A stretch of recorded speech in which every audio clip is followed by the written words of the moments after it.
Hello বন্ধুরা, আমাদের SDTV চ্যানেলে আপনাদের স্বাগতম। আমি দীপিকা চলে এসেছি আপনাদের জন্য গীতা এলএলবি সিরিয়ালের আপডেট নিয়ে। বাড়ি একদম মাথায় তুলে বসেছে কৃপানের বাবা। অনেকগুলো বাজার করে এনেছে। আজকে তার ছেলের আইবুড়ো ভাত বলে কথা। আর তার থেকেও বড় কথা, কাবিয়াকে এসে খুঁজতে শুরু করে। বলে ও তো গেছেই মেহেকের কাছে শাড়ি গহনা সব কিছু দেখাতে, কনফার্ম করতে।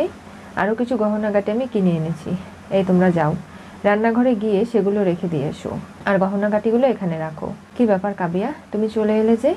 আমি গিয়েছিলাম, দেখলাম মেহেক অসুখী, ওর চোখে জল, ও কৃপানকে বিয়ে করতে চায় না। আমি ঠিক মেহেককে ভালো রাখতে পারবো দিদি ভাই, তুই চিন্তা করিস না, মেহেকের সব কষ্ট আমি ভুলিয়ে দেবো। কি করে ভোলাবি? বাড়ির গৃহপরিচালিকার সঙ্গে যে অন্যায়টা তুই করেছিস, তারপর থেকে তোকে ঘেন্না করে মেহেক। সেই মানুষটাকে বিয়ে করে কি করে ও সুখী হবে? আরেকটা মেয়ে অসুখী হতে চলেছে, আমি বুঝতে পারছি। এই সব কথা থাক না, ভাই বোনে ঝগড়া না করে বিয়ের সমস্ত ব্যবস্থা করি। আইবুড়ো ভাতের রান্নাটা আমি চাপিয়ে দেই। তখনই হঠাৎ গীতা ফোন করে, বলে কি রে, দেখেছি তুই নাকি আইবুড়ো ভাত খাচ্ছিস আজকে। তো তোর আইবুড়ো ভাতে গিয়ে আমি তোকে ওখান থেকে তুলে আনবো। কে বলছেন? ও নাম্বারটা সেভ করা নেই? গীতা এলএলবি। তুই আমাকে থ্রেট করছিস? হ্যাঁ, মনে নেই আমার বাবার গলায় বকলেসের মতো বেল পরিয়ে যেভাবে তুই বস্তিতে অপমান করেছিলিস, যেভাবে ওই বৃদ্ধ মানুষটাকে সকলের সামনে কুকুর বানিয়ে রেখে দিয়েছিলিস? আজকে তোর পালা সেটাই। কি বলছিস তুই? হ্যাঁ ঠিকই তো বলছি, আমার বাবা সুস্থ হয়ে গেছে। সে স্টেটমেন্ট দিয়েছে তোর এবং তোর বাপের বিরুদ্ধে। আজকে আমাকে কেউ আটকাতে পারবে না, তোর বাপও নয়। বুঝতে পেরেছিস? তোর আইবুড়ো ভাত নয়, তোর পিন্ডি চটকাতে আমি সেখানে যাব। আর সেখানে গিয়ে তোকে আমি আজকে এমন শিক্ষা দেব, বুঝিয়ে দেব, ইট মারলে পাটকেল তো খেতেই হবে। আর তখন তুই বুঝবি কাউকে অপমান করার কষ্টটা কতখানি হতে পারে। এই গীতা এলএলবি, তুই কিন্তু বেশি বাড়াবাড়ি করছিস। এখানে এলে তোর কিন্তু লাশ পড়ে যাবে। ছুঁয়ে দেখ না একবার, তোর পুরুষ হওয়ার স্বপ্ন আমি ঘুচিয়ে দেব। বিয়ে করার খুব শখ জেগেছে তাই না? এমন অবস্থা করব তোর, চোখ উপড়ে নেব। এমনকি এমন মারবো যে দু পায়ে দাঁড়াতে পারবি না। শুভদৃষ্টি করা তো দূরের কথা, সাত পাকে ঘোরা তো দূরের কথা, সাদনা তলায়ও যেতে পারবি না। তুই কি সেরকমটা চাচ্ছিস? তোর আইবুড়ো ভাতে গিয়ে বল, তোকে আমি কি ভরপেট খাইয়ে আসবো? কি খাওয়াবি তুই আমাকে? মার খেয়েছিস কখনো এরকম? সেই মার তোকে খাওয়াবো, যাতে বিছনায় পড়ে থাকিস। কোনোভাবেই সেখান থেকে উঠে মেহেককে বিয়ে করার স্বপ্ন যেন তুই না দেখতে পারিস। একটা মেয়ের ক্ষতি করে আরেকটা মেয়েকে বিয়ে করতে যাচ্ছিস, লজ্জা করে না তোর? এতটা নোংরা মন মানসিকতার কি করে মানুষ হতে পারে? আমি তো সেটাই বুঝতে পারছি না। এই ফোনটা দে কৃপান, আমি কথা বলি। এই গীতা, তুমি কিন্তু একদম ঠিক করছো না আমার ছেলেকে এরকম থ্রেট করে। শুনুন, আমি যদি আপনাকে থ্রেট করি না, আপনি বয়স্ক লোক বলে আপনাকে ছেড়ে দিলাম। তা না হলে আমার বাবাকে যে অপমানটা আপনি করেছেন, সেটা আপনাকে করলে আপনি বয়স্ক লোক, তখন বুঝবেন কষ্টটা কীরকম হয়। আমার বাবার গলায় বেল পরিয়ে যখন অপমান করেছিলেন, তখন মনে হয়নি? ওনার নাম গণেশ গাঙ্গুলি, অ্যাডভোকেট, যে আমার বাবা। আমি তার মেয়ে গীতা মুখার্জি, বুঝতে পেরেছেন? একদম বাজে কথা একটাও শুনবো না। আমি আসছি আপনার এই আইবুড়ো ভাতে। আপনার ছেলেকে কি করে শায়েস্তা করতে হয় আমার সেটা জানা আছে। এই বলে ফোন রেখে দেয়। ড্যাড, গীতা এলএলবি আসছে, এবার কি হবে? কিচ্ছু হবে না, তোমরা আইবুড়ো ভাতের ব্যবস্থা করো। আমি বাইরে প্রোটেকশন দিচ্ছি, কোনোভাবেই ওই প্রোটেকশন ভেদ করে গীতা ভেতরে আসতে পারবে না। তুমি চিন্তা করো না। রান্না সবটা কমপ্লিট হয়ে গেছে, কৃপান তৈরি হয়ে এসেছে। তখনই তার সামনে খাবার দাবার সব রেডি।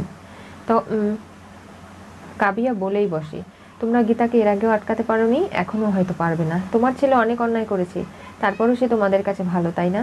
তোমরা এখন পাপ করছো, যা করছো মেহেকের সঙ্গে অন্যায় হচ্ছে। আমি একটা মেয়ে হয়ে সেটা বুঝতে পারছি, কিন্তু তার কথা কেউই গ্রাহ্য করে না।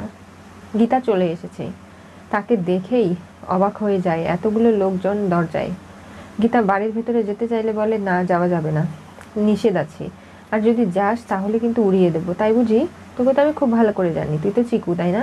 3-4টা কেস খেয়ে বসে আছিস। আর তুই হচ্ছিস পটলা, তোরও একই অবস্থা। আর তুই তাপস, তোরা দাগি দাগি ক্রিমিনালরা এখানে। তোদেরকে আমি টেনে হিস্টে কোর্টে নিয়ে যাবো, বুঝতে পেরেছিস? আমার কিন্তু একটা নাম আছে, কোর্টের বাইরে আমার হাত চলে আর কোর্টের ভেতরে মুখ। সেটা কি দেখাবো? গীতা জোর করে ভেতরে যেতে চাইলে তখনই পিস্তল বের করে, বলে চেম্বার ধরা আর চালানোর মধ্যে অনেক পার্থক্য। এই বলে উত্তম মধ্যম মারতে শুরু করে, আর তাদেরকে এমন মার মারে তারা উঠে দাঁড়াতে পারে না। তখনই সিকিউরিটি গার্ড ফোন করে কিরণ কান্তিকে। তারা জানায় যেভাবেই হোক গীতাকে আটকাতে, প্রয়োজন হলে উড়িয়ে দিতে। সিকিউরিটি গার্ডরা গীতার সঙ্গে মারপিট করতে আসলে গীতা তাদেরকেও মেরে শুইয়ে দেয়। এরপরে বাড়ির ভেতরে আসে। কৃপান, তাড়াতাড়ি খেয়ে নাও, গীতা কিন্তু এসে গেছে। তুমি বুঝতে পারছো তো সেটা? মুখে ভাত দিতেই যাবে তখনই এসে গীতা হাত ধরে, বলে না, একটা দানাও তোর মুখ দিয়ে তোর পাকস্থলিতে গিয়ে পৌঁছাবে না। কি ভেবেছিস একটা মেয়ে পদ্ম, তার সর্বনাশ করে তুই এখানে চব্য চস্য দিয়ে খাবার খাবি? আমার বাবা ওখানে হাসপাতালে রয়েছে, যার সঙ্গে তুই এতটা অন্যায় করেছিস, তোর এতটুকু লজ্জা নেই, তাই না? গীতা হাত ছাড় বলছি। কেন? এটা কি তোর বাপের এলাকা নাকি? বলে এক কোষে চড় বসায়। গীতা, তুমি এসব কি করছো? তুমি এখানে এসে অনুষ্ঠানটা পণ্ড কেন করছো? আমি জানতাম এই বিয়েটা সঠিকভাবে হবে না। তুমি ঠিক ব্যাগরা দেবে। মাসিমা, আপনি বেশি কথা বলবেন না কিন্তু। আর আপনার স্বামীকেও বোঝান, যে অন্যায় উনি করেছে, আপনার ছেলের নামে এফআইআর হয়েছে, ওকে আমি তুলে নিয়ে যাব এক্ষুনি। আর আপনার স্বামী বেশি কথা বললে ওনাকেও তুলে নিয়ে যাব। দুই বাপ এবং ছেলেকে আমাদের বস্তিতে নিয়ে গিয়ে বকলেসের মতো বেল পরিয়ে ওদেরকে আমি শিক্ষা দেব, বুঝিয়ে দেব যে কাউকে অপমান করলে তার কতটা কষ্ট হয়। কাবিয়াও জানায় যে মেহেকের জীবনটা তোমরা নষ্ট করছো, এরকম তোমরা করতে পারো না। কাবিয়ার উপরে হাত ওঠায় তার মা, কিন্তু কোনোভাবেই কাবিয়ারকে চড় মারতে পারে না। কি মাসিমা, সত্যি কথা শুনতে বুঝি খুব কষ্ট হচ্ছে, তাই না? আপনার ছেলের প্রেমে একেবারে অন্ধ হয়ে গেছেন দেখছি। তাহলে চোখে পট্টি পরে নিন, আপনার ছেলেকে নিয়ে যাব চোখের সামনে দিয়ে, সেটা তো দেখতে পারবেন না, তখন তো খারাপ লাগবে, তাই না? চল। কোথায় যাব? তুমি আমার ছেলেকে জোর করে আমার বাড়ি থেকে নিয়ে যেতে পারো না। আইন বলে তো একটা কথা আছে না? কোনো আইন নেই, আইন বাড়িতে চলে এসেছে, আর কোথাও যাওয়ার উপায় নেই। তখনই থানার বড়বাবু এবং ঢালি চলে আসে, বলে ও যদি না যেতে চায় তাহলে ওকে আমরা তুলে নিয়ে যাব। ওর বিরুদ্ধে এফআইআর করা হয়েছে, স্বয়ং গণেশ গাঙ্গুলি স্টেটমেন্ট দিয়েছে আপনার এবং আপনার ছেলের নামে। আপনাকে ছেড়ে দেওয়াই যেতে পারে বয়স্ক লোক হিসেবে, গীতা এলএলবি ছেড়েছে, কিন্তু ওনার ছেলেকে তো কোনোভাবে ছাড়া যাবে না। বল, তুই কোথায় যাবি? থানায় যাবি নাকি বস্তিতে যাবি? বল। না, আমি থানায় যাব না, বস্তিতে যাবো। এই তো চল, সেখানে তোকে আমি আইবুড়ো ভাত খাওয়াবো, এমন খাবার খাবি যে কোনোদিনও আর ভুলতে পারবি না। আর এই খাবারটা তোর জন্য খুব জরুরি ছিল। চল বলছি। এই বলে বেলটা নিয়ে গলায় পরিয়ে দেয়, আর তারপরে টেনে হিঁচড়ে কৃপানকে নিয়ে চলে যায় বস্তিতে। কৃপান অবাক হয়ে যায়। গীতার মনে পড়ে তার বাবাকে বলেছিল কুকুরের মতো ডাকতে। কৃপানকে বলে, ডাক বলছি, তা না হলে কিন্তু তোর অবস্থা খুব খারাপ আছে। তুই কি ভেবেছিস যে তোর বিয়ে বলে তোকে 24 ঘন্টার জন্য আইনের বই উল্টে রেখে তোর বিয়ে হতে দেবো আমরা? সেটা কখনো নয়। আইন আইনের মতো চলবে। বল। লাথি মারছে আর বারবার করে বলছে যে দেখ, আমার বাবার সঙ্গে এরকমটাই করেছিলিস, তাই না? আমার বাবা অনেক চিৎকার করেছে, কষ্ট পেয়েছে, তাও তোরা তাকে ছেড়ে দিসনি। এখন দেখ কেমন লাগে। কি বস্তিবাসী, বলো তোমরা, লিকারদা, চুন্নিদা, তোমরা বলছো না কেন? এরকমই ঘটনা ঘটেছিল তো আমার বাবার সাথে। তোমরা কেন মুখ খোলো নেই? কেন কেউ সাক্ষী দিতে চাওনি? আমাকে বলো সেটা। তখনই পদ্ম এসে বলে, হ্যাঁ, এই ঘটনাটাই ঘটেছিল, আর এনার সঙ্গে এটা হওয়াটা খুব দরকারও আছে, কারণ এনার মতো জঘন্য মানুষ আমি অনেক কাকুতি মিনতি করেছি, তাও কাকাবাবুর সঙ্গে এই অন্যায়টা ওরা করেছে।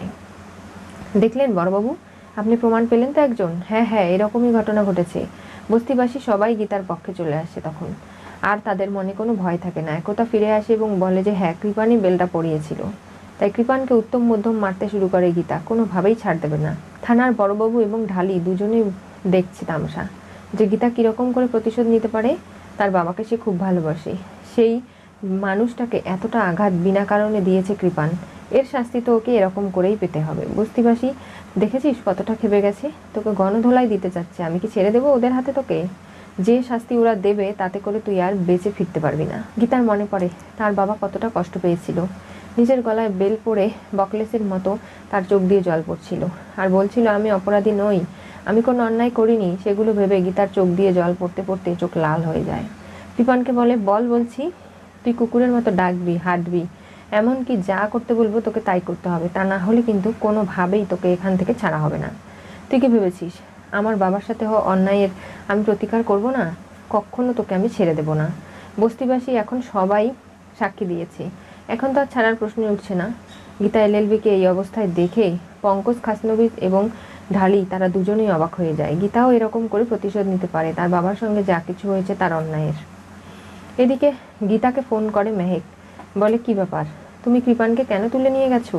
কেন এই বিয়েটা পণ্ড করতে চাইছো বলো তো? আমি কৃপানের হবু বউ হিসাবে ওর বাড়িতে যেতে চাই, আর সেখানে ওর বউ হয়ে থাকতে চাই। না মেহেক, তুমি তো অঙ্কিতকে ভালোবাসো, তুমি এই সমস্ত কথা কেন বলছো? তুমি কৃপানকে ছেড়ে দাও। তখনই গীতার চোখ দিয়ে জল পড়ে আর ভাবে যার জন্য এত কিছু করতে সে চেষ্টা করছে সেই মানুষটাই গীতাকে ভুল বুঝছে। তাই থানার বড়বাবুকে জানায় যে আপনি কৃপানকে বাড়িতে দিয়ে আসুন, এখানে ওকে আর থাকার দরকার নেই। কেন, কি হলো অগ্নিকন্যা? কিছু না, এই বলে তাকে দিয়ে পাঠায়। কি হতে চলেছে গীতা এলএলবি সিরিয়ালের পরবর্তী টুইস্টে?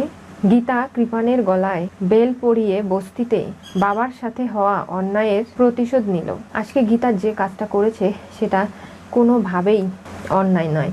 গীতা সবসময় কৃপানের সমস্ত অন্যায়ের শাস্তি তাকে দিতে চেয়েছিল, কিন্তু এরকম করে গীতার বাবাকে অপমান করা সেটা মানতে পারেনি। তাই বস্তিতে একই অন্যায় তার সঙ্গে করে শিক্ষা দিল। এরপরে কি ঘটবে জানতে চোখ রাখতে হবে আমাদের চ্যানেলে। পাশে থাকা বেল আইকনটি অবশ্যই করে ক্লিক করুন।